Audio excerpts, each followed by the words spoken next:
প্রথম বাৎসরিক তিথি ১৪৩২ বাংলাকে আমরা গতকাল বিদায় গ্রহণ করেছি। আজকে নতুন বৎসরের প্রথম দিন, বৈশাখ মাসের পয়লা বৈশাখ, শুভ নববর্ষ উপলক্ষে আপনারা বিভিন্ন গ্রাম থেকে সাকুরা সার্বজনীন তপবন বিহারে এসেছেন বুদ্ধ পূজা করার জন্য এবং ভিক্ষুকে পিণ্ডদান করার জন্য, সমানদেরকে পিণ্ডদান করার জন্য। আরও যারা সেবাকারক আছে তাদেরকে পিণ্ডদান করার জন্য, সোয়াইং দান করার জন্য এখানে আগমন করে এখন ভগবান বুদ্ধের ধর্মমতে আপনারা শিলা গ্রহণ করেছেন। ত্রিশূলঞ্চল অষ্টশিলে আপনারা গ্রহণ করেছেন। সম্ভা পাপস্য আকারানাং কুশলাস্য উপসম্পদা সচিত্ত পরিয়োদাপানাং এতাং বুদ্ধানুশাসনং। বুদ্ধের ধর্ম দর্শন হচ্ছে তিনটি বিষয়ের উপর অত্যন্ত গুরুত্ব দেওয়া হয়েছে। সে তিনটি গুরুত্ব বিষয় হল সকল প্রকার পাপ হতে মুক্ত থাকা, সব্য পাপস্য অকারণং, সকল প্রকার পাপ হতে মুক্ত থাকা, বিরত থাকা, এবং কুশলস্য উপসম্পদা, এবং পুণ্যকর্ম এবং কুশল কর্ম একই কথা। কুশল কর্ম পুণ্যকর্ম সম্পন্ন করা এবং নিজের চিত্তকে, নিজের মনকে প্রসন্ন রাখা, পরিশুদ্ধ রাখা, এটাই হচ্ছে বুদ্ধের শাসন, বুদ্ধের ধর্ম দর্শন মূল বিষয়।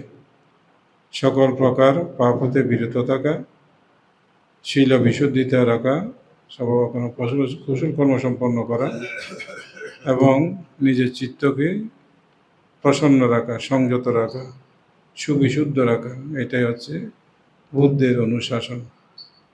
আপনারা সেই লক্ষ্য করে আপনাদের জীবনযাত্রা নির্বাহ করবেন।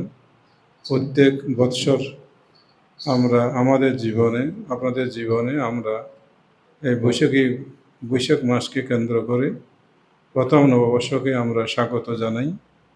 যেন আমাদের সারা বৎসর যেন আমরা পুণ্যকর্ম করে করে মনকে প্রসন্ন রাখতে পারি। আমরা যেন কায়ের দ্বারা কোনো অকুশল কর্ম সম্পন্ন না করি, বাক্যের দ্বারা যেন আমরা অকুশল কর্ম সম্পন্ন না করি, মনের দ্বারা যেন আমরা কোনো প্রকার অকুশল কর্ম সম্পন্ন না করি। সেই চেষ্টাই অনুসরণ করতে হবে। যেমন আমরা কায়ের দ্বারা যে সমস্ত অকুশল কর্ম সম্পন্ন করি, ব্যভিচার করি এবং প্রাণী হত্যা করি, এগুলি যেন আমরা কর্ম সম্পন্ন না করি। ঠিক অনুরূপভাবে মনের দ্বারা লোভ, দেশ, মোহ এবং মিথ্যা দৃষ্টি আমরা যেন সম্পন্ন না করি। এবং এগুলি হচ্ছে কায়ের দ্বারা, বাক্যের দ্বারা, এবং বাক্যের দ্বারা যেন আমরা অন্যজনকে যেন আঘাত না করি। বাক্যের দ্বারা আমরা যেন মিলনাত্মক বাক্য ব্যবহার করি, সুন্দর বাক্য ব্যবহার করি। সুভাষিতাসা ইয়াবাচা এতাং মঙ্গলম উত্তমং।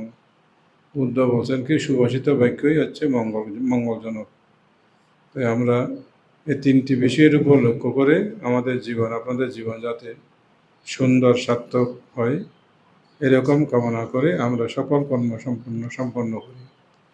তো বুদ্ধ এই তিনটি বিষয়ের উপর অত্যন্ত গুরুত্ব দিয়েছেন, যে মানে পাপ কর্ম থেকে বিরত থাকা, পাপ কর্ম না করা, প্রাণী হত্যা, চুরি, ব্যভিচার, মিথ্যা কথা, নেশাদ্রব্য সেবন যেগুলি আছে, আরও অনেক প্রকারের পাপ আছে যেগুলি আমরা কায়ের দ্বারা সম্পন্ন করি, বাক্যের দ্বারা সম্পন্ন করি এবং মনের দ্বারা সম্পন্ন করি। যাতে আমরা কায়ের দ্বারা এগুলি সম্পন্ন না করি, বিরত থাকি, সেজন্য বুদ্ধ আমাদিগকে নির্দেশ দান করেছেন।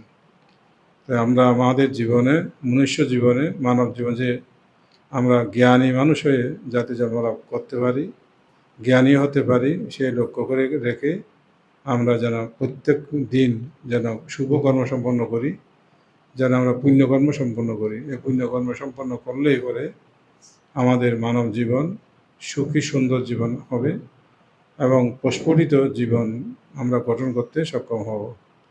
তা আমি আর কথা বেশি বাড়াচ্ছি না। আপনারা যারা এখানে সোয়াইং দান করার জন্য এসেছেন এবং নববর্ষ উপলক্ষে বুদ্ধকে বন্দনা করতে এসেছেন এবং শ্রমণদেরকে দর্শন করার জন্য এসেছেন, ভিক্ষু সংঘকে দর্শন করার জন্য এসেছেন এবং আপনারা দানীয় বস্তু আদি দান করেছেন, সোয়াইং দান করেছেন। এই সোয়াইং দানের 5টি ফল, এও অন্নাং দেতি, সোয়াইং দেতি, বলং দেতি, রূপং দেতি, পায়াং দেতি। সোয়াইং দানের, পিণ্ডদানের 5টি ফল বুদ্ধ বলছেন এক ব্রাহ্মণকে। এই ব্রাহ্মণ সোয়াইং দান করলে কি হয় তুমি জানো। তখন ব্রাহ্মণ বললেন, ভান্তে আমি তো জানি না, আপনি বলেন। তখন বুদ্ধ বলছিলেন ব্রাহ্মণকে, এও অন্নাং দেতি, সোয়াইং দেতি, বলং দেতি, রূপং দেতি, পায়াং দেতি। বলছে যে অন্ন দান করলে, সোয়াইং দান করলে, অন্ন দান করলে, আহার বস্তু দান করলে তারা জন্ম জন্মান্তরে 5টি বিষয় লাভ করতে সক্ষম হয়। তারা আয়ু লাভ করে, তারা বর্ণ লাভ করে, তারা সুখ লাভ করে, আয়ু বর্ণং সুখং বলং, এবং তারা পক্ষান্তরে তারা প্রজ্ঞা লাভ করতে সক্ষম হয়। এই 5টি বিষয় তারা লাভ করতে সক্ষম হয়। এই কথার ভিত্তিতে আমরা বৌদ্ধরা প্রায় সময় আমরা বিহারে আমরা সোয়াইং দান করি। কোনো কোনো সময় যারা দূতাঙ্গ শীল পালন করে তাদেরকেও আমরা সোয়াইং দান করি এবং প্রত্যেক দিন যারা সোয়াইং দান করে এবং মুষ্টি সোয়াইং দান করে তাদের এই 5টি ফলের অধিকারী হয়। আপনারা আজকে অনেক কষ্ট স্বীকার করে বাজার করে রন্ধন কার্য সম্পন্ন করে বুদ্ধ প্রমুখ ভিক্ষু সংঘকে সোয়াইং দান করার জন্য এখানে এসেছেন। আপনাদের জীবনযাত্রা সুখময় হোক, শান্তি হোক, নির্মল লাভের অধিকারী হোক, এই কামনা করে আপনাদের জীবনকে যাতে শীলময় করতে সক্ষম হন, ভাবনাময় কর্ম সম্পন্ন করবেন।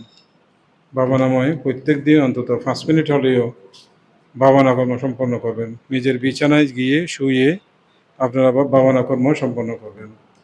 ভাবনা কর্ম সম্পন্ন করলে মন পরিশুদ্ধ হয় এবং প্রসন্ন হয়। দান করলেও মন পরিশুদ্ধ হয়, শীল পালন করলে মন পরিশুদ্ধ হয়। যারা যত বেশি শীলবান তার কাছে দেবতা আশ্রিত হয়, আর যারা শীলবান নয় তার কাছে দেবতা আশ্রিত হয় না। দেবতা তাদেরকে ভয় দর্শন করায়। এজন্য শীলবান ব্যক্তি স্বর্গে গমন করতে পারে এবং শীলবান ব্যক্তি যা মুখের মধ্যে বলবে, সত্যক্রিয়া করবে, সেগুলি যথাযথ হবে। আর দুঃশীল ব্যক্তি যদি হাজারো লক্ষ লক্ষ বাক্য ব্যবহার করে তার ক্রিয়াটা তেমন সম্পন্ন হবে না। যিনি দুঃশীল ব্যক্তি, কোনো শীল পালন করে না, সে যদি কোনো সত্যক্রিয়া করে তার কোনো সত্যক্রিয়ার প্রভাব পড়বে না। আর যিনি অত্যন্ত সুশীল, শীল পালন করে, পঞ্চশীল হোক, অষ্টশীল হোক, 287 হোক, ধূতাঙ্গশীল হোক, যে কোনো শীল প্রতিপালন যদি সত্যিকারভাবে শীল পালন করে তার কথা, তার বাক্য পরিশুদ্ধ হবে, তার কথা সকলেই মানবে, তার কথা দেবতারা পর্যন্ত মানবে, এরকম বুদ্ধ বলছেন। তো কাজেই আমাদের সম্রাট অশোকের কথা কিংবদন্তি আছে, সম্রাট অশোকের কথা আমাদের দেবতারা পর্যন্ত রক্ষা করতেন বলে কথিত আছে এরকম। তো কাজেই যারা শীলবান তারা অত্যন্ত সুশীল জীবনযাপন করতে সক্ষম হয়। আপনারাও আপনাদের জীবনে, পারিবারিক জীবনে দেবদেবীর সংসার সম্পন্ন করবেন। দেবদেবীর সংসার, বুদ্ধ দেবদেবীর সংসারকে অত্যন্ত প্রশংসা করেছেন। প্রেতের সংসার প্রশংসা করেন নাই, তির্যক প্রাণীর সংসার প্রশংসা করেন নাই, কিন্তু দেবদেবীর সংসার প্রশংসা করেছেন। দেবদেবীর সংসার মানে যারা শীল পালন করে, যারা ভাবনা করে, যারা সুবিশুদ্ধ জীবনযাপন করে তাদেরকে বুদ্ধ দেবদেবীর সংসার বলেছেন। যারা দেবদেবীর সংসার সম্পন্ন করে বুদ্ধ তাদেরকে প্রশংসা করেছেন এবং এটাই সম্পন্ন করে করে মানব জীবন সার্থক সম্পন্ন করতে সক্ষম হন। আপনারাও আপনাদের জীবনে, সংসার জীবনে অত্যন্ত জটিল জীবন, সংসার জীবন অত্যন্ত কলুষযুক্ত জীবন, সংসার জীবন অত্যন্ত বেদনা বিদুর জীবন, অত্যন্ত কণ্টকময় জীবন। এই জীবন থেকে কারাগারের মতো জীবন। এই জীবন থেকে যারা তাদের সংসার জীবনের পাশাপাশি যদি যারা শীল পালন করে, ভাবনা করে এবং তাদের জীবন অত্যন্ত সার্থক হয়, সুন্দর হয়, আপনাদের জীবনকেও সেরকম গঠন করার জন্য এবং আমাদের প্রজন্ম যারা আসছে ছেলে মেয়ে তাদেরকেও ধর্মে প্রবিষ্ট করাবেন, পঞ্চশীল গ্রহণ করাবেন, নিত্য বুদ্ধ পূজাদি করবেন, নিত্য বন্দনাদি সম্পন্ন করবেন। যারা নিত্য অন্তত 2 বেলা না হলেও সন্ধ্যার সময় 10 মিনিট অন্তত 5 মিনিট 10 মিনিট সকলে মিলে পরিবারের মধ্যে বিহারে যাওয়া তো সম্ভব নয়, পরিবারের মধ্যে 10 মিনিট অন্তত বুদ্ধ ধর্ম সংঘকে স্মরণ করে শিলে প্রতিষ্ঠিত হয়ে কিছুক্ষণ 5 মিনিট 2 মিনিট ধ্যান করা একান্ত প্রয়োজন। এটা মানব জীবনের অত্যন্ত যারা ছেলে মেয়ে আছে তাদের জীবন গঠনের ক্ষেত্রে অত্যন্ত সুন্দর সুখবহ বাতাবরণ সৃষ্টি করে আমি মনে করি। কাজেই আজকে আপনারা যেই ভিন্নচারণ এনেছেন, বুদ্ধ পূজা করার জন্য এনেছেন, আপনাদের জীবনে আরও অনেক অনেক পুণ্যকর্ম সম্পন্ন করবেন। এই পুণ্যকর্মের প্রভাবে আমাদের অতীত জন্মান্তরের জ্ঞাতিগণ, আচার্যগণ, উপাধ্যায়গণ যারা ছিলেন, আমাদেরকে যারা উপকারও করেছেন, অপকারও করেছেন, সকলেই এই পুণ্যকর্মের প্রভাবে তারা সুখী হোক, শান্তি লাভ করুক, দুঃখ হইতে মুক্ত হোক, এই কামনা করে সাধুবাদ দিয়ে পুণ্য অনুমোদন করো।